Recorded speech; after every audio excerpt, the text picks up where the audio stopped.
जय श्रीमन्नारायण। हर हर महादेव। नमश्चंडिकायै। हमारे समस्त संप्रदायों के समस्त धर्माचार्यों का एकजुट होकर न्यायपालिका के माध्यम से जो जुडिशियल माफिया सनातन धर्म के विरुद्ध अनीतिपूर्वक अन्यायपूर्वक षड्यंत्र कर रहा है, समस्त धर्माचार्यों के माध्यम से उसका प्रतिकार अपेक्षित है। दुर्भाग्य का विषय है कि यह अपेक्षा उन लोगों से की जा रही है जिनके अंदर या तो धर्म के प्रति बोध नहीं या अन्याय के प्रति विरोध का साहस नहीं। फिर भी एक जनसामान्य हिंदू के मन में जिस प्रकार की चेतना का अनुभव पिछले कई दशकों से नहीं किया गया था, वो अभी किया जा रहा है। और दुर्भाग्य का विषय यह भी है कि इसमें जिन लोगों ने सनातन धर्म के नाम पर, हिंदू एकता के नाम पर वोट मांगे या हिंदुओं को एकजुट करने की बातें जाति पाति और शास्त्रीयता को मिटाने के नाम पर कहीं, वो सब मौन है। जनसामान्य का हिंदू लड़ रहा है और इस लड़ाई में आप गौर करेंगे तो वही जो मौलिक वास्तविक हिंदू है वही लड़ रहा है।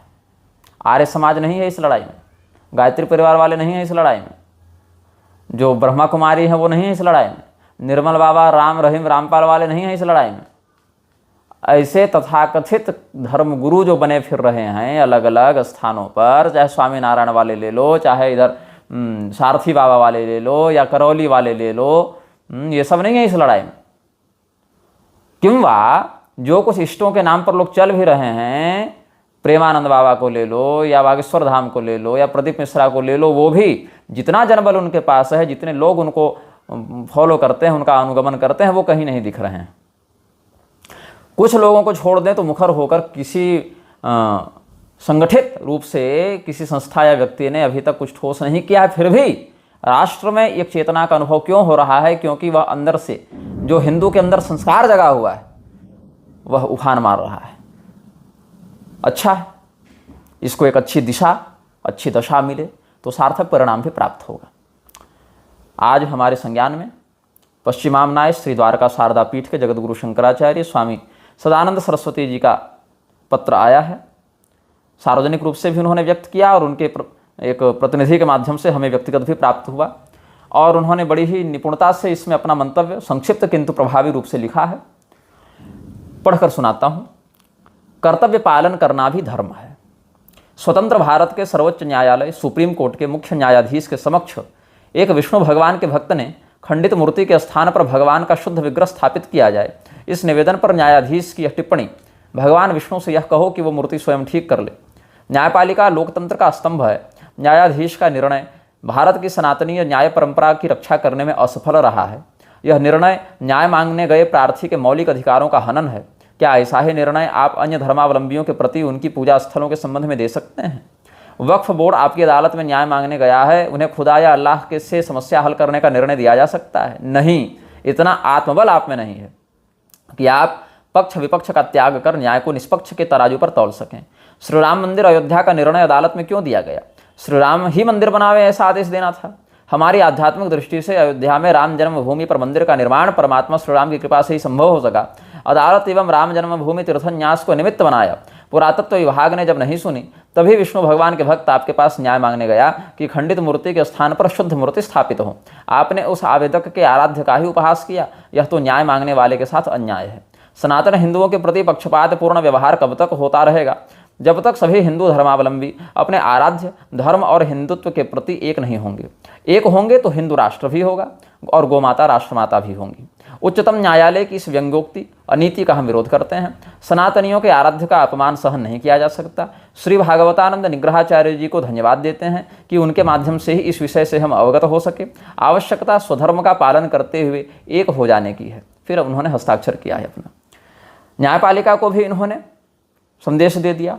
और एक बिंदु पर आप गौर करेंगे तो हिंदू राष्ट्र शब्द का उल्लेख करके पूरी पीठ के भी अभियान को साधा, गोमाता राष्ट्रमाता कहकर ज्योतिष पीठ के अभियान को भी साधा और उदारतापूर्वक हमें धन्यवाद ज्ञापित करते हुए नामोल्लेख उपाधिल्लेख के साथ धन्यवाद ज्ञापित करते हुए उक्त दोनों पीठों से यत्किंचित सिद्धांत परक जो मतभेद हमारा चल रहा है उसमें हमें भी साध लिया। ये बड़ा नैतिक लेखन है स्वामी सदानंद सरस्वती जी का, तो हम भी विनम्रता, स्नेह, सम्मान और उदारतापूर्वक इनके इस पत्र का अभिनंदन करते हैं, इनको धन्यवाद देते हैं।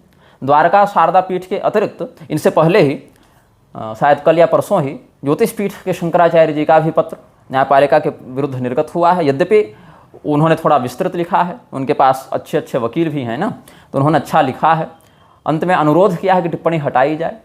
उस पंक्ति से हमें यह समस्या थी कि अनुरोध शब्द वहाँ नहीं होना चाहिए था, निर्देश शब्द ज़्यादा उपयुक्त होता।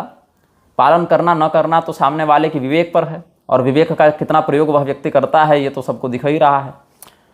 लेकिन अनुरोध करना वहाँ इस विषय में उचित नहीं था। हाँ, कोई सामाजिक विषय होता, कोई और वैयक्तिक झगड़े झंझट की बात होती तो अनुरोध शब्द उचित होता, लेकिन अपने आराध्यों का अपमान करने वाले व्यक्ति से उसी बात की टिप्पणी हटाने का अनुरोध करना ये थोड़ा अप्रासंगिक लगा। फिर भी मौन की अपेक्षा यहाँ पर विरोध प्रासंगिक है, अभिनंदनीय है। जिन लोगों से हमारा कठोर सैद्धांतिक मतभेद है वर्णाश्रम और शास्त्रीय परंपरा के दृष्टिकोण से, उनमें से भी नरसिंहानंद जैसे लोगों ने जहाँ पर न्यायपालिका के विरुद्ध स्पष्ट मुखर होकर आवाज़ उठाई है, अजीत भारती जैसे लोग या आनंद रंगनाथन जैसे लोग जिन्होंने मुखर होकर कहा है, इसमें इस बिंदु में, इस प्रकरण में, इस विषय में हम उन लोगों का भी अभिनंदन करते हैं। शास्त्रीय सिद्धांत से समझौता किए बिना इस विषय मात्र में हम उनका भी समर्थन करते हैं, जितने अंश में वो अपने सनातनी आराध्यों के सम्मान के लिए इन कुनीतियों का, इन द्वेषियों का विरोध कर रहे हैं। अन्य पीठों से श्रृंगेरी वाले तो कुछ बोलते नहीं हैं, दुर्भाग्यपूर्ण है। उनके पास जितना ज्ञान है, जितना पैसा है, जितनी परंपरा का गौरव है, उनको बोलना चाहिए, लेकिन उन्होंने पता नहीं किस विवेक का प्रयोग करके एक नीति बना रखी है, और उस नीति का दुष्परिणाम आज न कल उनको ही भोगना पड़ेगा कि जो सत्ता पर बैठे हम उसका विरोध नहीं करते। ये गलत है।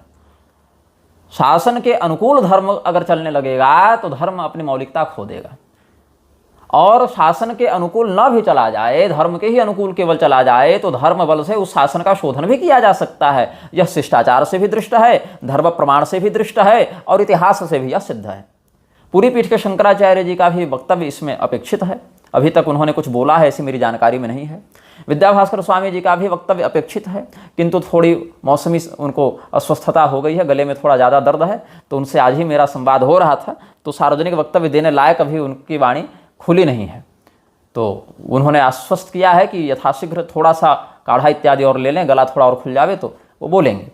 अभी बहुत कुछ चला है वायरल ना, तो बारिश में भी भीगने से और कुछ कुछ हो जाता है, व्यस्त जीवन में पोल्यूशन है, इतना प्रदूषण है, तो गले में थोड़ी उनको अभी बोलने में असुविधा हो रही है।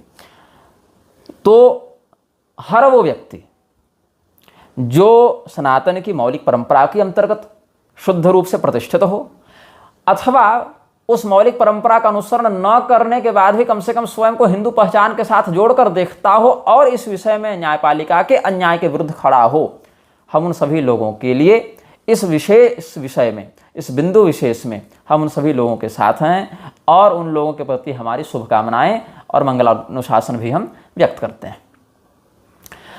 अब जिन एनजीओ, जिन संस्था, परिवार, समाज, इन लोगों ने स्वयं को हिंदू धर्म का एक अंग दिखाने का प्रयास किया, किंतु सर्वतोभावेन सर्वथा जिन्होंने सनातन के ही मौलिक सिद्धांतों का विरोध किया, इस्कॉन वाले कहाँ दिख रहे हैं अभी? रामपाल वाले कहाँ दिख रहे हैं? राम रहीम वाले कहाँ दिख रहे हैं? आर्य समाज वाले कहाँ दिख रहे हैं? ब्रह्मा कुमारी वाले कहाँ दिख रहे हैं? मतलब ये सब और जितने हैं, स्वामीनारायण वाले कहाँ दिख रहे हैं? इनको केवल हिंदुओं का रुपया चाहिए जेब में भरने के लिए, और हिंदुओं के उन आराध्यों का तिरस्कार करते हुए या तो अपने किसी शास्त्रोक्त देवता के मनमाने रूप में प्रस्तुत करना, या किसी मनमाने को ही देवता के रूप में प्रस्तुत कर देना। शिरडी साईं वाले कहाँ हैं अभी? जैसे कोई शास्त्रोक्त देवता हो उसको रखना तो है, किंतु उसकी भाषा, उसकी वेश, उसका वेश, उसका सिद्धांत अपने रूप में प्रस्तुत कर देना है जो उसके मौलिक सिद्धांत के विरुद्ध हो, अथवा किसी मनमाने को साईं के समान, घनश्याम पांडे नाम था ना, स्वामी नारायण के समान उसको ही देवता बनाकर प्रस्तुत कर देना है। ऐसे लोगों से धर्म बचेगा भी नहीं, और ऐसे लोग धर्म के लिए समय पर आएंगे भी नहीं। अपना कॉरपोरेट खड़ा करना, अपनी बिजनेस मोनोपोली बढ़ाना, पॉलिटिकल मैनूवर्स बनाना और वोट बैंक को मोबिलाइज करना, यही इनका काम है, यही लोग कर सकते हैं। सिद्धांत बल जिसके पास रहेगा, या कम से कम सिद्धांत का बोध न भी हो, अपने अंदर उस गौरव की चेतना होगी, तो वो चाहे सड़क का मजदूर हो, चाहे वो किसी पीठ का शंकराचार्य हो, उसके अंदर वो ललक उठेगी, वो आग उसके अंदर उठेगी और वो बोलेगा। हाँ, अपने स्तर पर बोलेंगे, अपनी गरिमा अपनी प्रज्ञा की सीमा में बोलेंगे, लेकिन बोलेंगे। उस बात का विरोध करने का साहस उनमें सदैव दिखेगा। तो हम द्वारका पीठ के जगत गुरु शंकराचार्य स्वामी सदानंद सरस्वती जी का धन्यवाद ज्ञापित करते हैं, उनका अभिनंदन करते हैं, एवं तद्विध अन्य समस्त सज्जनों का जो इस प्रकरण में सनातनी एकता के लिए कटिबद्ध हैं, साथ में हैं, जिस भी स्तर पर उनकी भौतिक या धार्मिक प्रतिष्ठा हो, वो हमारे लिए इस प्रकरण में सराहनीय हैं। जय श्रीमन्नारायण, हर हर महादेव, नमः चंडिका जी।